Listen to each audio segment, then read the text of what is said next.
Kind of an odd arrangement for these Road to the Whitehouse events that some of you have been at before, which is from 11:30 to 12. You have a chance to have some lunch and to visit with each other. And then starting at 12, we have our conversation. There are three different groups putting this on. I'm thrilled to say that Dan Mesmanian, former Dean of the School of Policy, Planning, and Development, the Drosian Center is here with us. Dan, I'm going to make sure people know you. And every third Wednesday, Dan is responsible for these events. Then we have a partnership with the Untitled Center in college, which is run by Dan Schnur. And every third Wednesday, Dan Schnur puts them on. And this is the third MC, which is put on by the Annenberg School, where we try to feature a bit more journalists and pollsters, people interested in media. And we have a particularly good duo with us today for what I hope will be not just a presentation, but genuinely a conversation. So as Nard and Bob are talking, I hope you'll not just think of questions to ask, but points you want to make. We'll ask you to identify yourselves and then to be part of a genuine conversation. Nard Aquino, as you know from her bio, was a top editor of the LA Times, built so many of the great institutions that we now identify with Los Angeles, including the LA Times Book Festival, and was a great reporter in many different places, including Sacramento. You love that, isn't it? And is now working on a book about California. She may tell you the title of it, which was suggested by her equally famous journalist, columnist, professor, and husband, Bob Scheer, who will be commenting on her comments, I hope, and also offering some perspectives of his own. So please join me in welcoming Nard Aquino. Nard is a senior fellow at our Center for Communication Leadership and Policy. Thank you, Jeff. Thank you all for coming. This is actually going to be part of a chapter in the book that I'm writing about California that Jeff mentioned. And I got interested in this topic because there has been so much in the media about Texas being the new California. And I learned in researching the subject that there are a lot of myths. There's some reality to that, but there are a lot of myths too that are being passed around, and especially by the media. So I want to talk a little bit about, what the picture looks like in Texas and what it looks like in California. And one of the reasons it's important, of course, is because they offer two models. California, in the last election, had all Democratic slate constitutional offices who were elected, and Texas is all Republican. And a lot of people look at Texas now because it's created so many jobs, which we're going to get into, that it's looked at as a national model. This is it's basically very few people, labor unions, very few regulations, inhibiting business and that sort of thing. So it's important to look at as, and really kind of dig down deep and look at Texas. And if this is the model that is the alternative to the Obama model of the Democrats, then it's worthy of some more scrutiny. But in any case, I would say that if Rick Perry were to tell this story, that great sucking sound you would hear is California's CEOs fleeing the state with their jobs and their corporations to go to the free market of Texas. And in Rick Perry's fantasies, California, which does have the largest economy in the country and the 8th largest economy in the world, if it were a country itself, would be overtaken by Texas in Rick Perry's dreams. It's also the most populous state in Texas is number 2, so there's a lot of competition between these two states. Rick Perry and Texas have been making a real full-blown effort to try to get businesses to leave California. And it's been a very highly publicized campaign. There have been, I don't know if you've seen any, there have been billboards promoting the business-friendly climate in Texas rather than in California. There's been, he issues press releases every time another company leaves California to go to Texas or to open branches there or stores there or whatever, and that gets publicity. Texas is offering grants and tax incentives to companies in California to try to get them to go. Intel, which is based in a huge corporation, as you know, based in Santa Clara, and Sun Power Corporation, which is a solar power company based in San Jose, have both moved some of their operations to Texas because of these incentives. 2 weeks ago, Austin's top technology CEOs, I think that's the flyer up there, that was an advertisement that was on Bay Area websites. I just happened to run across it on looking at a Bay Area news site. Their top technology CEOs, and in the flyer, I believe it says all of them hiring, advertised their 2-day traveling roadshow recruiting in San Francisco and the Silicon Valley, trying to get people to come from the tech sector in California, which is still pretty vibrant, to go to Austin. They offered Texas barbecue and drinks and a sales pitch to leave the Golden State. They also are stressing at every opportunity the fact that California has onerous regulations that hamper business development and innovation, and we'll get into a little bit of that. They portray Texas as a paradise that has no income tax, affordable housing. In fact, the median home price in Texas is $143,000 versus California's $249,000 median price right now, even though costs have dropped significantly, values have dropped. They brag about swift permit approvals, which is something to brag about, actually, and a well-educated workforce, which is not something to brag about. I'll get to that. Perry sends letters to CEOs in California. He's really making an effort to try, not just California, but other states as well. He really wants Texas to be the #1 economy in the United States. This is how he likes to put it. If you want to live in a state that has high taxes, high regulations, that's favorable to smoking marijuana and gay marriage, then move to California. And then he says, in Texas, we still believe in freedom. I guess just not the kind of freedom we believe in. Freedom from over-taxation, over-regulation, and over-litigation. But in fact, if you compare the two states, it depends on what you're measuring and how you're measuring it in terms of who's the greatest state. California has indeed suffered a lot more than Texas in the recession. Its economy has declined 2.2% in 2009, and Texas just fell 1.5%. And for many, many years, from 2000 to like 2006, California and Texas had about the same unemployment rate. And keep in mind that its population is not that different. California's is like slightly larger. But California's unemployment spiraled with the housing meltdown. I think 600,000 jobs alone were lost just in the industries that relate to real estate, construction, mortgage brokers, and that sort of thing. 600,000 jobs in that area alone. So the unemployment rate in August in Texas was 8.5, which is 3.6 points less than California's, which is, I think, the second highest in the nation at 12.1%. However, Texas's unemployment, that was a spike. In June of 2009, it was 7.7%. And Texas lost 1,300 jobs just in August. There's also something going on where, and it's hard when you look at these figures because there's a large number of people who don't report that they're not working anymore. The unemployment figures don't reflect people who no longer are in the workforce looking for work, and a lot of people are out. So that's a little bit mushy. So in any case, maybe the picture in Texas isn't quite as bright. Texas is enjoying faster job growth than California. Texas did add 262,000 jobs between 2009 and 2011, and that's what has everyone talking. Texas has added like half the jobs in the United States have been added in Texas. And California this year may only add about 130,000 jobs, which is much less than the 200,000 that should be added given its population. So that California is really in a bad place with unemployment, and it's not going to get better. I just saw the Anderson forecast from UCLA, which is like the most respected forecast, I guess. UCLA, it's okay if I say that, right? And it's the second one. Second most influential. But it's really kind of dire. It predicts that unemployment is going to stay at 11.5% through 2013, so it's not a pretty picture.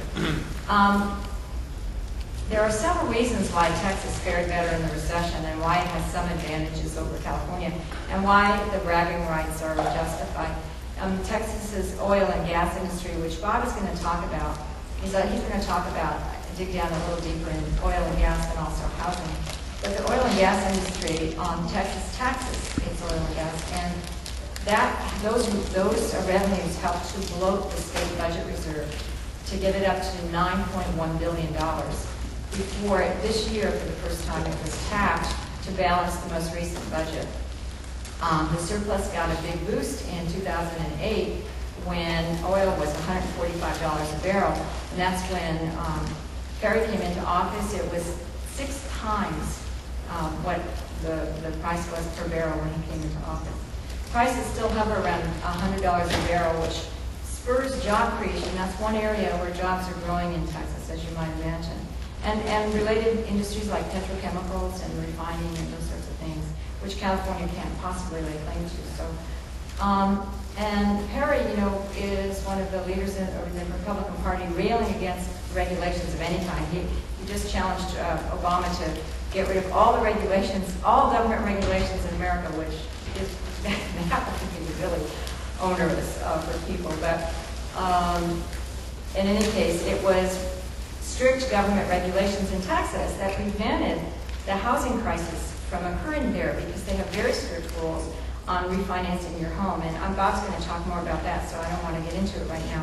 But it was because of government regulation that they were spared that. There were, California has the 3rd highest rate of foreclosures in the country, and Texas the 6th lowest. So there's a huge difference there. And of course, losing your home and losing those property taxes and everything else, it has a ripple effect on revenues. Texas has no income tax. That's a big selling point for a lot of people to move there, and for companies to move there and have a workforce to move there. California does have income tax. Texas has no corporate tax on capital gains. California's maximum corporate tax rate is 8.8%, and Texas capital gains at 9.3%. So long-term and short-term capital gains. So, and Texas is lower. This is a really important one. It takes longer to get permits for new businesses in California. This is a real problem here. For example, it can take 3 years to get a permit to build a mall in California. That same mall could get permitted in 3 to 4 months in Texas. So when you're trying to attract business to go to Texas, and businesses here have that problem, that's very attractive to them. In April, I talked about that delegation. In April, I talked about the people from Austin coming here. Well, in April, Gavin Newsom led a delegation of mostly Republican lawmakers and business leaders who went to Austin to talk to California businesses who've gone there and find out, why did you go here? Why did you come here? And on this trip was the guy who owns Carl's Jr., the company that owns Carl's Jr.'s. It's called CKE Enterprises. I think that was Carl Karcher Enterprises. And he's the CEO. His name is Andrew Pudzer. And he has kind of floated the rumor that he's going to move his Carl's Jr. headquarters from Orange County to Texas. He even got a phone call from Governor Brown asking him not to do that. But he said that it takes, he can get a new restaurant approved in Texas in 6 weeks. That it would take him 2 years. It takes 2 years to get a Carl's Jr. approved, to get all the permits and everything else in California. That shouldn't happen. It shouldn't be that way. That's a real legitimate complaint of businesses here. And so consequently, he's going to be opening 300 new restaurants in Texas in the near future. There's little debate about, I'm talking about that being a real problem, getting permits and the regulations that are sort of onerous and in California. And that is a problem that is recognized by a lot of Democrats, by the governor, by Gavin Newsom and his recommendations coming back from this trip. Something has to be done about that. The debate, though, is over the value of some of these regulations. So, for example, in Texas, strengthening the rights of workers is viewed as an inherently unfriendly to business. So if you have a happy workforce, if you're a more fair to your workforce, if you strictly enforce, one of the issues is enforcing overtime after an 8-hour workday instead of a 40-hour week, which bothers some people in Texas. Then I think the most important one is the environmental laws in California, the regulations, the so-called green laws that mandate manufacturers to seek alternatives to toxic chemicals, the state's carbon emission laws. Those things are portrayed in all of this Texas publicity and stuff as job killers. And Chief Executive Magazine, which has chosen Texas as the best state in the union to do business, and California as the worst state to do business for the last 7 years. has cited these environmental laws as job killers rather than that this is good for the environment. So I know that one great example that I'm looking at for my book is the Port of Los Angeles, which has Mayor Villaraigosa has this program to go green to get green, and it's really working at the port where they green-lighted a lot of construction projects. Remember I talked about the onerous regulations? Well, they green-lighted some and put on the fast track a lot of construction projects at the port because they accepted the environmental regulations, and they're going to be green buildings. And so it's going to, someone who's on the Port Commission told me that these environmental regulations are going to save the warehouse owners, the terminal owners, money in the long run for utility costs and whatnot. And they're actually creating 1 million jobs. I haven't, don't ask me how right now because I'm still looking into this. But she said it's creating 1 million jobs directly or indirectly from these environmental regulations that these people are following in the port. So that's, in any case, environmental regulations are very, very important. Now, in contrast, because environmental regulations help not just the companies to make more money, but also, of course, help the people of the state, the residents of California. Texas, in contrast, leads the nation in the dirtiest air, the amount of toxic chemicals released into the water, and hazardous waste generated. They are the #1 state of the 50 states in these areas. This comes from a report called Texas on the Brink, which was a really good resource. It's a publication of the Texas House of Representatives Legislative Study Group. In fact, Texas dumps more carbon pollution into the atmosphere than any other state, more than California and Pennsylvania combined. And in addition, during his first term, Governor Perry signed legislation to speed construction of 11 new coal plants in Texas. They care very little about the environment there if it means that businesses can speed their projects through and make more money. He's also led the move to undermine the EPA's right to limit greenhouse gases and has sued the government to stop the implementation of that in Texas. The report also noted, the Texas on the Brink report, also noted that Texas has the highest percentage, because if you think of why a company would want to move there, these are the things that aren't mentioned in these stories. Texas has the highest percentage of uninsured children in the nation, the highest percentage of residents without health insurance in the nation, the highest percentage of residents of non-elderly uninsured.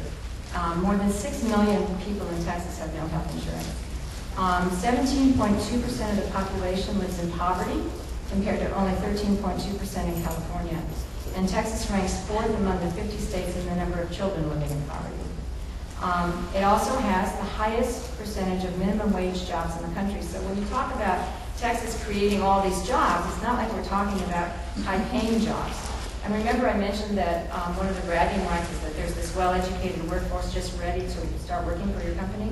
Well, Texas is last among the 50 states in the percentage of residents with a high school diploma, and near the last in their SAT scores. So that's the workforce that's waiting for California companies. But you can see that you can throw these statistics around and you can kind of slice them and dice them and look at them in many different ways. And it's very simplistic to compare these two states. They're very different. Texas has the oil, that benefits it very much. California has entertainment. California has the wine industry that Texas doesn't have. So they're not exactly, apples and apples.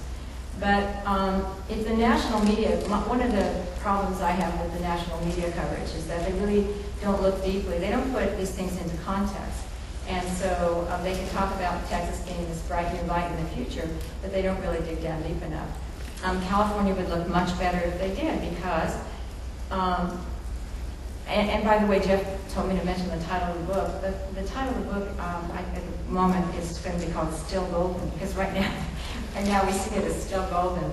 But there's a lot to be said for California. And just comparing it to Texas again, in the first 9 months of 2010, California entrepreneurs received $8.6 billion. This is in 9 months. $8.6 billion for all you young entrepreneurs out here who want to start your business. In 832 venture capital deals. So venture capitalists came from all over the country and gave Californians in 832 deals $8.6 billion. This compares to, in the same time period, for Texas, $833 million for 104 deals. So California received, and it even went up in 2010, where California got 50% of all the venture capital money in the United States. So $1 of every $2, California got it. And in contrast, so 50% versus Texas is 4%. California's port is very vibrant. In January alone, California shipped $11.7 billion worth of goods abroad, a number that hasn't been seen since 1987, so that's really a great sign for California. I mentioned the agricultural base with the wine production. California, because it's the most populous state, also has the biggest market for goods. So a lot of companies will stay in California because that's where most of their customers are. And people like to live in California and they'll stay in California, and everyone's not going to move to Texas. By the way, they cite the population. They cite the fact that so many Californians are moving to Texas, and it's true. From 2007 to 2009, when the housing market crashed here, 2 million people moved out of California, and the top destination was Texas. It was only 12%, but that was the highest percentage of anyone going to one state. So 2 million moved out, went to Texas, mostly 12%. But more than 1 million Texans moved out of Texas during that time, and most of them came to California. So, like I said, it depends on how you look at these figures. Housing prices are lower in Texas, but they don't have crop 13.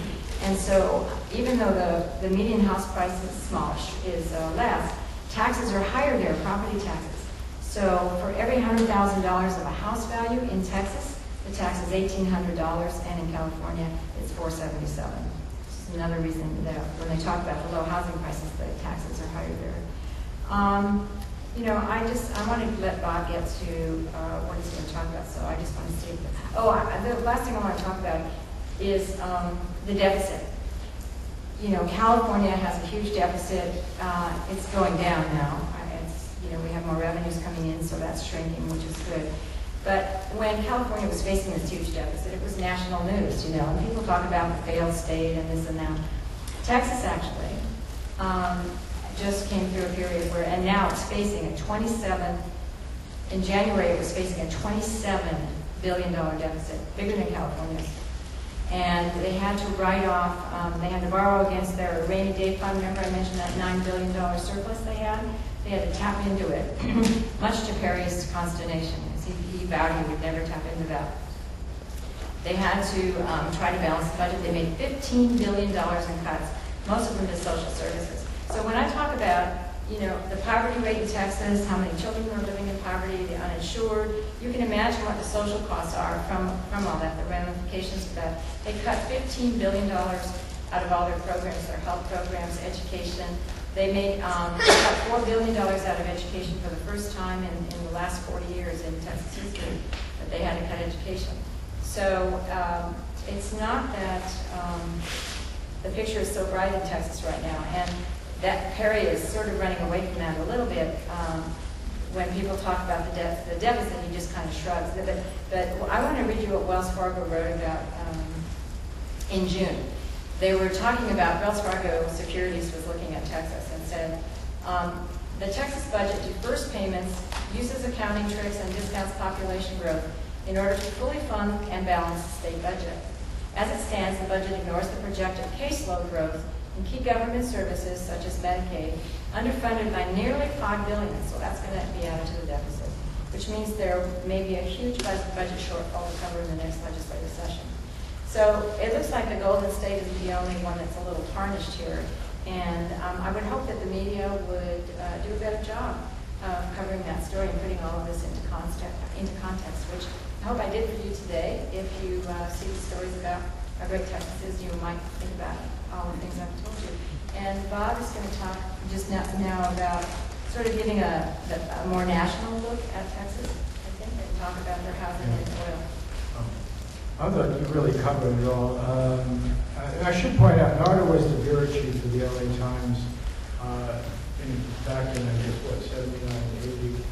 And it was funny to have people here from the Jess Hudson Institute, because I have such a vivid memory of other live. And by the way, Dan Schnur, just so people can recognize who he's joined us since, and every third week at the Amherst Institute. Yeah, I like it. So I really like that a lot, but he was certainly a wild California character. I do want to say, it's a sort of reminder, I'm only a researcher on this book. I had a book on the banking crisis a couple of last year, and I'm still working on that issue. And really, I'm here only because we argue about this all the time. And when Narda started writing this book, she was much more pessimistic about California than I am. And so, over breakfast and so forth, we disagree. So let me just state my own view, and I think we've come closer. And my job is really to say, how can you say that? And then I hand you some other material and so forth. So it's a work in progress. But I do think that the basic problems of California and Texas are national in scope. I think it's absurd to be arguing about state politics, particularly when you're dealing with a presidential election. And I think the basic problem, the housing problem, is certainly a national problem. It has to do with deregulation, and we're not going to visit that issue in detail. Texas handled it better, and that's the main reason for the discrepancy in these statistics, not because Texas was the wild, deregulated state, but just because exactly the opposite. If deregulation and freedom to build and everything were the answer here, Nevada and Arizona would be great success stories. They're the basket cases now. And they have the wild deregulatory, blah, blah, blah, blah, you know where you want, no tract homes and so forth. That's not what saved Texas. What saved Texas is something that actually existed in many states, but prior to Texas becoming a state in 1845, there had been a very strong populist feeling in Texas. And Texas, like Iowa, like a number of other states, actually was dominated by an anti-banking sentiment. The banks had come with the railroads. The banks had ripped off ranchers. The banks had impoverished people. So in the original Texas Constitution, going back to Mexican code, banks were actually banned at first. And they were banned from making home loans, because the idea was they will swindle you. You won't have the right information. They're hustlers. You will lose your ranch. You will lose everything you care about, and so forth. And it was only by 1997 that you could actually have second home equity loans, second mortgage, take some equity out over the primary loan in Texas. It's very recent. And over the years, while banks have been able to get into the mortgage business, Texas has had the most regulated housing market in the country. So the success of Texas in having a lower foreclosure rate and fewer homes and securitized and involved in all this thing is not a result of deregulation, it's a result of regulation. And if Perry is going to run on this, someone's going to call him on that. Because in Texas, as opposed to California, you couldn't get those kind of liar loans. And you couldn't get something worth more than the appraisal. In Texas, very strictly regulated, you can only get an 80% to value loan. The value is supposed to be determined very carefully. You can't do the cash out, wild stuff. You can only refinance once a year. There's much more transparency in the loan process. It's all a matter of code. You can Google it, you can read it, you can become quite expert in an hour and a half if you want to question this. But your right to rescind, your right to inform, there's actually something called clear language in the Texas law that has to be understood. If you're ever going to get a home loan here in California, you know you can't make your way through it. In Texas, that was not the case. So if Texas is going to be trumpeted as a model for the country in relation to housing, it should be trumpeted as an example of sensible regulation, of an intrusion on the side of the consumer. And Elizabeth Warren, of course, would be the person who vote for president, not Perry. I also want to make a point on this regulatory, deregulatory argument. Everybody forgets, but California has had Republican governors, and we've had people who claim they were very much for deregulation and so forth and so on. And it's one of the reasons we had Prop 13. And it's one of the reasons we were open to the Texas company Enron that was able to game our system because we've gone through deregulation in relation to the supply of energy and trading of it and so forth. So we, when we look at California, you can't say, well, it's always been a deep blue state of these wild liberals who want wild regulation. No, we've had lots of experiments. And sometimes we've been much looser. I guess Prop 13 would be a very good example. And I think we were looser on housing. And one irony is the main source of Texas' success is obviously they possess oil, natural gas, and through new technology and also expansion into different kind of drilling techniques and different fields. As it was pointed out when Perry was first in, the oil revenues were much lower, and oil counts for 40% of the jobs and job creation in oil and its related stuff. In Texas, ironically, in Texas they tax it at the wellhead, and in California we don't. So even in that area, the degree to which we have oil, we get less from it than they do in Texas. And so I just want to point out that in Texas there's been a strong populist tradition. And that populist tradition, in addition to, yes, we don't want government interfering in a lot of things, has also had a very healthy respect for the rights of consumers, of the ordinary individual not to be consumed. Now, there is one national issue that California and Texas share, and I'll conclude on this, but it has haunted Perry, and since the thrust of this is the presidential race, let me bring it up, and that's immigration. And in neither state can you really get rid of immigrants, documented or undocumented, without destroying the state's economy. I'll just put that out there. It's my prejudice. I think I can back it up if you give me a few hours. But it's a reality that both Perry and Governor Brown would recognize. And that's why Perry has taken what I think to be a very enlightened position on immigration. George W. Bush also took what I thought was basically an enlightened position. And it would be pretty difficult for me to imagine a Texas politician wanting to round up immigrants, undocumented or otherwise. And just to give you one example of that, the fact is there's a great deal of cross-border activity between Texas and Mexico. And the strong manufacturing area in Texas now have to do with the assembly of automobiles and other material that is produced in Mexico. And the work is done in Mexico. And the reason that Perry doesn't want this fierce wall and, vigilantes and everything is because cross-border trade is essential to the economic well-being of Texas. And there's an awful lot of, as I say, parts produced there, brought over, reassembled, stamp made in America, and so forth. It's been a game going on for a long time. But one thing Texas and California share in common is they're both states that were basically seized from Mexico. Let's cut to the chase. It's normal that there be a substantial Latino population as part of the workforce. And I think the most attractive thing about Perry is the one thing that has caused him the most trouble in Republican primaries has been this immigration issue. So we should put that out there. I think that's all I have. Good. Let's open this for discussion. I just want to put one other interesting. I'm sorry, not correctly, but I thought I said it right. They tax in the oil in Texas, and we don't. I did say it. No, but it's interesting. You guys mentioned too, and I want to add a third way in which California is more, quote unquote, Republican than Texas. So you had a couple issues, Bob. I guess regulation of housing would be one of which we're more Republican or less regulated.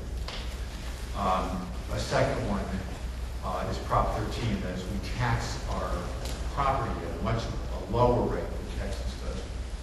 A third is the no severance tax. We don't tax oil as it's extracted from the ground. If Texas didn't, if they had the same policy we do, their budget would be vastly further out of whack. If we did ours, it would be less out of whack. But that's the third way in which we're more Republican. But the one which you didn't mention is we also have limits in the state. I don't think Texas does anything wrong on personal injury lawsuits. Some of you remember during the debate over health care, one of the proposals was that there be limits on personal injury lawsuits because it creates a problem, it's perceived to be a problem for physicians and particularly for insurance companies. California has a very low limit on how much can be recovered in personal injury lawsuits. I don't know if Texas has that, but they may not. So it'd be interesting to sort of compile the ways in which we are more Republican, Yeah. if that's the right phrase. But let's open this for discussion. Interestingly, Perry is now running for president, maybe declining a little bit, maybe he'll come back and be their nominee, maybe he'll become president. We have a governor who nobody thinks is running for president, but actually has run for president before at a time when California was gold. So interesting, and he sort of, my favorite ad of the campaign was the one in which Meg Whitman says, when I came here, this was such a fabulous state, and it was so well governed. And look at it now. And it says, wait a minute, who was the governor? And of course, it was Joe Brown. Okay, so let's go. I want to just make one footnote on that also. When we talk about the national housing meltdown, it's a matter of fact, even though columnists like Paul Krugman and other more liberal people that I very much admire somehow ignore it. But under Ronald Reagan, I mean, by the way, I first interviewed before he was governor, rather liked. Under Ronald Reagan as president, the regulation of the financial community was tightened rather than loosened because of the savings and loan scandal. It remained for Bill Clinton and a Texas senator named Phil Graham, who was head of the banking committee, to do the radical financial deregulation that allowed the housing meltdown. But if you go back in the record, in Reagan's last years, he tightened banking, and he also tightened offshore tax shelters because he was so furious that his own company, General Electric, was now harboring and was now putting this money abroad. So if you look at the record, it actually, even though Reagan man had the dream of radical deregulation, he did not in any way fulfill that in terms of the financial community, and it was Bill Clinton who opened the floodgates. So let me just open with a question for you two, and then I really would like people to come in not just with questions, but with comments and observations of your own, so that we turn this into a true conversation. Back at the period that you're talking about, back in the 1970s, Texas was a Democratic state. California was a more mixed state. Generally, with the exception of the Browns, always Republican governors. Now this state seems to, and in presidential races, it's generally Republican. Now California seems to be a solidly Democratic state. Texas seems to be a solidly Republican state. Why did they go in such divergent directions? Well, I'm not sure this is set in stone, but I do think in California, I'm sorry, I think the decisive difference, certainly in this last election, was a very well-organized Latino community here in Southern California that reversed the politics of the state. And I think you have a much stronger union movement in California, certainly among government workers, obviously in the service sector. And that political organization, a combination of unions that have reached out to immigrant workers, in the case of the SEIU and others, the ability to organize a Southern Los Angeles vote, did something that I don't think the national press paid enough attention to, which is the amazing victory of basically a liberal Democratic state, a slate company. However, a quick answer would be oil. I mean, I think Texas has been able to paper over some of its difficulties with obviously having this gift that the rest of the country can't share. If the price of gas goes up, the rest of us suffer. It's hard to campaign on that. You know, you're benefiting. But I think it allows them to paper over a lot of differences. But if Texas runs into the kind of economic problems they're having, I think they'll swing over to more of the Democrats. And the redistricting will help the Democrats in Texas. I think if you go back to Pat Brown, and you go back to, I think that's where the state, and Dan would probably have greater insights in this than I'm going to offer, but the state started becoming more conservative when the students at the University of California had the sit-ins, and there were the arrests, and then you had riots, you had the racial riots, you had at the same, happening around the same time, a little bit later, was the property, the housing values were going up and the property taxes were going up. You had forced school busing for integration. People voted against that and their vote was overturned. You have the Rumford Fair Housing Act. I mean, I'm lumping all of these things together. which banned discrimination in housing and rentals and, correct me if I'm wrong, but, and sales of homes. And that was passed by the legislature. Governor Brown was a strong supporter, kind of wrestled it through. That was repealed by the voters. That was overturned by the courts. And I think what you had in California was you had a movement where it started becoming more conservative. And that up until Pat Brown, I mean, there were a series of more moderate governors, whether they were Republican or Democratic, and you had the business community on board with whether they were Republican or Democratic, because I think there was sort of a feeling, maybe this is just too idealistic, but that good things were being done for the people of California. California was growing as a state. There was a lot of, infrastructure work being done. The schools were expanding. The University of California was expanding.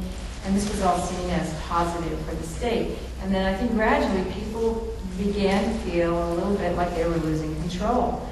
And I think that's, and when Proposition 13, there were I think there were 5 or 6 tax cutting initiatives that were on the ballot before Prop 13 passed. That failed because the voters were fearful that, education would be cut too much, some of the services would be cut too much. So they kind of, were less willing to have all that happen. And then the other thing about Texas, and so anyway, I believe that the state did become a little more conservative than it was under Pat Brown, and took a little turn to be more conservative. However, at the same time, Texas, I think that fundamental Christianity has something to do, and I haven't done no research on this, but it just seems to me, I mean, you have a Governor Perry, the state is suffering the worst drought in modern times, and fires burn, homes are lost, and his solution is to tell all the people of Texas to get on their knees and pray to God to stop the drought.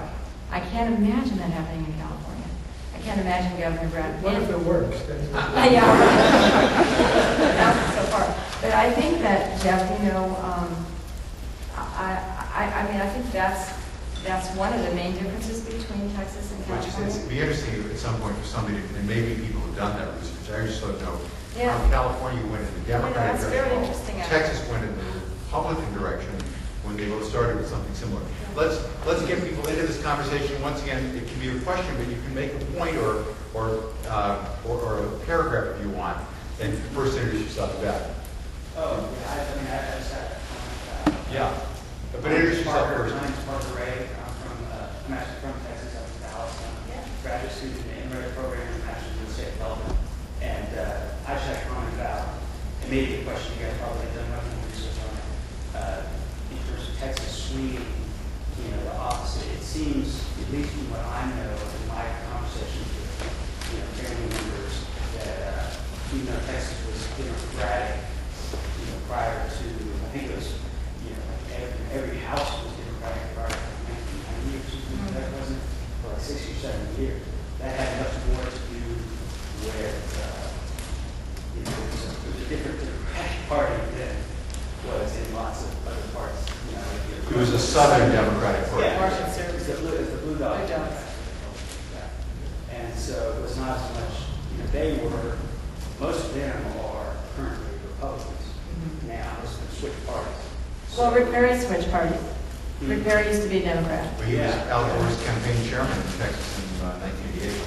So was Bill Graham, the Democrat, originally.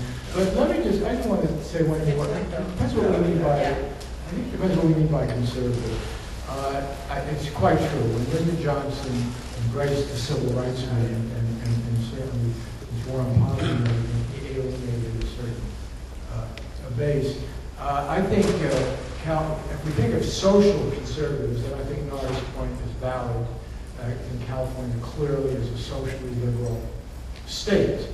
And I can't speak for Pete Wilson, but I think he represented that kind of social liberalism. You mentioned a number of other governors. I would even argue Ronald Reagan was a social liberal in that respect. He famously said on the question of homosexuality, I don't care what you do, quoted from the trial of Oscar Wilde, as long as you don't do it in the street and frighten the horses.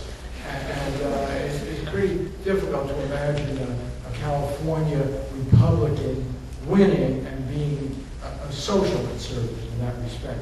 And I think the reason Perry's playing on homophobia and another thing, issues, marijuana, what have you, is he is appealing as narcissism to a Christian socialist or a right-wing Christian socialist base. I do think one factor we're leaving out here is the role of trade unions.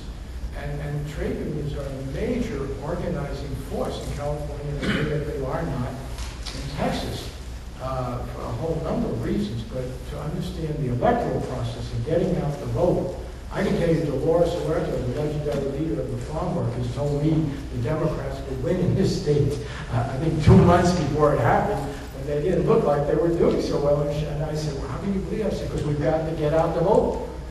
Enthusiasm going. So I wouldn't discount Dan, did you have a question too that you want to ask, or did that address that? Oh, well, no, one other, just one brief point, it's just that, in Perry, it's interesting that Perry kind of framed himself as the Texan against the rest of the country, when, if you ask most Texans what they think about Rick Perry, he's barely won, every time that he's won, and he's rarely faced, strong opponents. Even if you ask really conservative Texans, they're not comfortable with most of a lot of things he says. He had two Republicans facing in the primary in 2010. Okay, anybody else here from Texas, by the way? By the way, let me just say, I just looked this up. Texas has the percentage of employees represented by unions is only 6.7%. California, it's 18-something. John, with the... What's the difference? Stephen Hubbard, SPPD, DPPD, Doctor of Public Policy, Energy and Sustainability. What's the difference in the health statistics? Because I look at Texas, what I see basically the corporations doing is they're polluting, they're not paying for the environmental damage, and so I feel like, if you were in politics, you'd come up with a catchphrase, see Texas and die. Because Texas City, and other places that have such a notorious reputation. So I was wondering, when you look at literature from people who visited the Eskimos around 1900, who saw no evidence of cancer, and now today you can say the cancer rates in industrial societies on the average are 10 to 100 times what they are in non-industrialized societies. That would be very interesting to look at. That report I told you called Texas on the Brink, you can just Google that. They have I didn't look at all the indices because I just discovered it last night, and I just went into it to look, kind of cherry pick things. But they do have a section on health, so there might be some reference to it there. I just want to point out something. There's always there are going to be 2 or 3 Texas. There's going to be 2 or 3 Californias. There's a Texas that has obviously very high level of medical excellence that pulls patients from all over the world. It gets a lot of federal funding. 40% of the new jobs that he's bragging about were in basically government-supported medicine and other governmental activities in Texas. So they have they have a major defense industry presence, and they're part of the military-industrial complex. And I remember Nora used to be the editor of the LA Times in Orange County. Everybody in Orange County thinks, oh, we're all self-made. Except it was, those good old Pat Browns who stole the water from them and brought up the highways and did everything else. So people are anti-government until government is...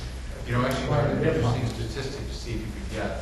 I know California, and Dan, you may know these numbers, or one of the Dan's may, or somebody else may, but we get like 78 cents for every dollar that we send back to Washington, something like that from California. What's the percentage in Texas? It would be interesting to know, though. It would just be interesting to know what... Because here, we are a net deficit tax state. There is a paper out there, I've seen it, I can't remember, it might be University of Pennsylvania. Somebody here will have it. Yeah, some of them. Somebody will find out on Google. This is like my this gentleman here. Yeah, this over here. If I may ask a broad question to... And you can introduce yourself first, please. I'm recently from Korean Institute.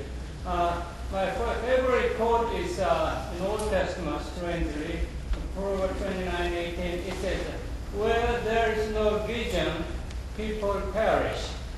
What they mean is that political leaders should have a vision to look ahead and prepare and run the country accordingly.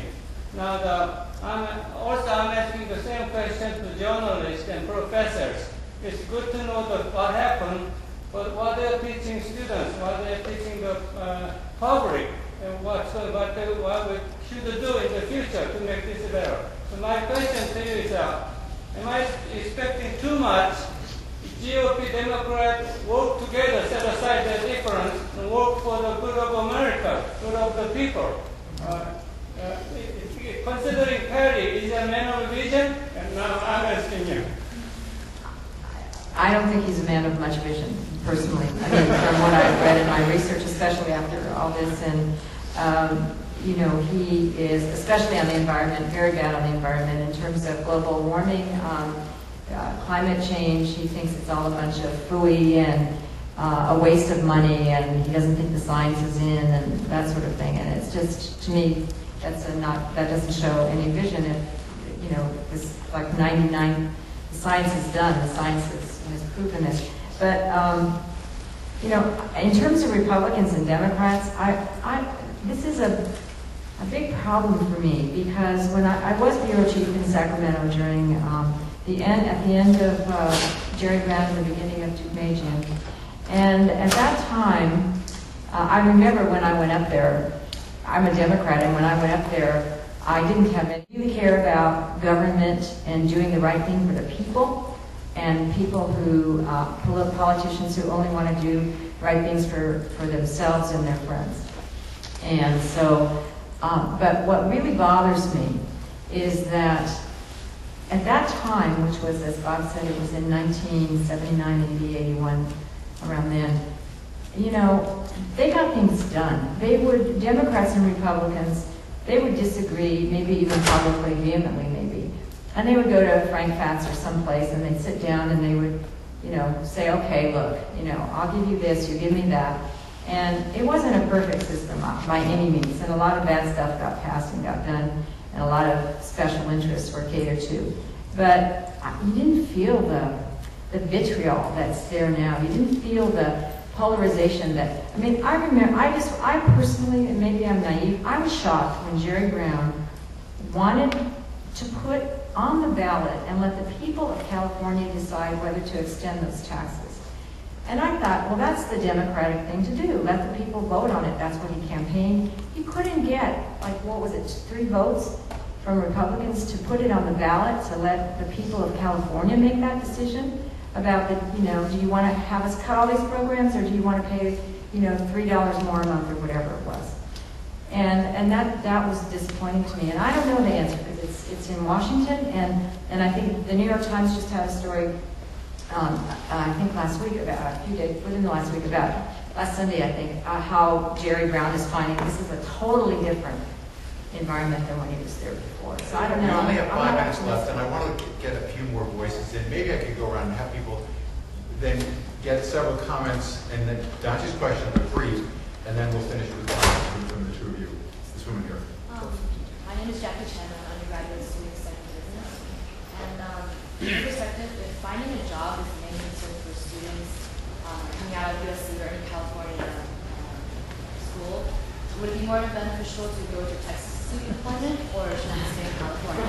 Okay, keep that in mind. We're going to get a few more comments or questions. Anybody over? Yeah. I'm Joe. I'm a grad student at SPPD. This is a tax question.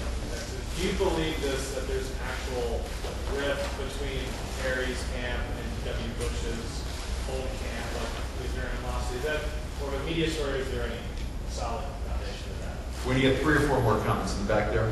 I was going to call my undergraduate studying political science and economics, and one thing I feel is a major issue for California is that as it tries to move forward, it's a very progressive state in terms of worker protections and environmental protections. That it has to compete not only internationally but within its own country against Texas, which completely doesn't worry about those things at all. So how do you think that that's going to play out? That's going to play out in the future. If maybe there'll be more national policies that'll make some more consistency that'll help California, or if they're going to continue to lose the fight in terms of jobs to Texas because Texas doesn't care as much about the issues of worker rights and environmental protections and things like that. Okay, we take one more, and then it's going to be a real challenge with these guys. In 2 minutes, you're going to wind the whole thing up. So 1 o'clock. Is there one more question that somebody wants to have? Yeah, where? Yeah, right. This is really brief. This idea that jobs move from California to Texas because of better tax rates or regulation, whatever it is, doesn't seem to be an enormously strong suggestion for national job growth because it's job neutral, right? Yeah. Circling around the country. What Rick Perry, we've got more half of all the American job growth seems to be based a lot on immigration, which is why the unemployment rate is still pretty high, even though they've had so many job growth, so much job growth. That does seem to be a somewhat productive strategy for the U.S. National. A quick answer for me, starting with Shearer and ending with Nard. First of all, let me I want to both defend and attack Rick Perry since that keeps coming up. I don't think he's some monster. I think he's been successful because he can reach out. And I think if he wins, he's going to do pretty much what any president will do, which is cater to Wall Street. And try to get the economy going in terms that are appealing to large corporations. I think it's a failed strategy, but I don't think there's going to be that much difference between a Romney, a Perry, or unfortunately Obama, who has turned to exactly the same kind of people. And I think Texas has to be a moderate state. He knows that. On the question of jobs, the critical thing here is what kind of America are you going to have? Whether you go out for work or you're talking about the jobs in Texas. Are the good jobs going to continue to be exported? The head of Obama's Jobs Council, the head of GE, 2/3 of their jobs are now overseas. 82% of their profit is overseas. The jobs that have been created in Texas are largely, they lead the country along with Mississippi. They're tied with Mississippi in minimum wage or below minimum wage jobs. So when you're really talking about what are these quality jobs that you want to have or other people want to have, can you support a family? Can you be lifted out of poverty? We have 22% of children living in poverty. We have the highest number of people in poverty. So no, Texas does not provide a model. I think California, because of the venture capital, because of the higher tech, because of the better education system, provides a much better model of how to get out of this nightmare. Still golden. Nard? Oh, it's still golden, right? I think you should get a job wherever you can get a job that you really want to do every day. You want to get up in the morning. And it might be in Vermont. I mean, you don't know where it's going to be. That's going too far. And that's what I think about jobs. I can't answer the question about the Bush Perry. Yeah, Bush Perry. Maybe Dan has It's a to. Karl Rove question. It's a Karl Rove question. Karl Rove had his animosity to Perry. It's not ideological, and it's just one of those things, and it will go away. I'd like to know it. Okay, Dan, do you want to give us a very quick answer, if you can tell us, as Dan, who has been a major operative in the Republican circles and in his past, he's regained his virginity. Dan, what do you have to say to the Perry Bush feud? My impression is that there is a pretty serious animosity there, based on Bush's last campaign for governor of Texas in 1996. Rove wanted Bush to win by a very large margin, in particular to do as well as possible among Hispanic American voters in order to position himself for a presidential campaign. Perry was running a much more highly contested race. So they had two different strategies on how to approach the campaign. Rove and Perry's advisors went at it. Both say that the other side misled them, but it seems to me that animosity is continued to this day. Nard, last words? Well, I think we didn't answer your question, and I must say I lost track of one of the 5 questions. What was yours? It's about just the California being in Texas and how that's going to be handled going forward nationally and pushing solutions for that. Okay, I'll just repeat because he's going to kick us out of the room in a second, but I do believe that the main issue is quality of life. The American dream is based on the idea that income will increase, your kids will do better, and so forth. Unfortunately, we've had what now is being called the lost decade. We're back to the level where Clinton came in. Median income in this country, Hispanics have lost 60% of their wealth, African Americans have lost 53%, everyone feels poorer, consumption doesn't come back. So what really is at issue now is the American dream. And the American dream is based on good jobs. And those good jobs have to have workers' comp. They have, they have to have all of these things. They can't pollute the environment and so forth. We don't want to be a nation of people who are scrambling to compete with what used to be thought of as third world jobs. And I think that is the real issue. And I must say, I have one point that I want to raise. I don't think the main thing that's being discussed by the Republicans, some are, if they're libertarians like Ron Paul, but in the main, they're blaming something called big government. They're not blaming Wall Street. They're not blaming big government, which has been basically bought by big interests. They're not blaming the big military spending, running up these enormous deficits for 2 wars that you didn't finance. So what is this big government that they're talking about? And it seems to me it's mostly government that is the government that the people who finance both parties want to have, and that delivers to them, and that we don't really have much of a choice in this election. We're debating between the vision of a Robert Rubin, who was with Goldman Sachs, and a Phil Gramm, who's now with UBS. And that represents the two-party alternative, and it's not very satisfying. Please join me in thanking Bob Sherman.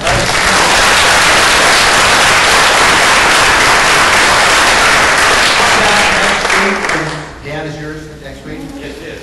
Conversation next week with Dan Mesmani in Policy Planning Development. And maybe Bob and Arda will stay around for a few minutes, and maybe the Dan will have a conversation. Good. 15.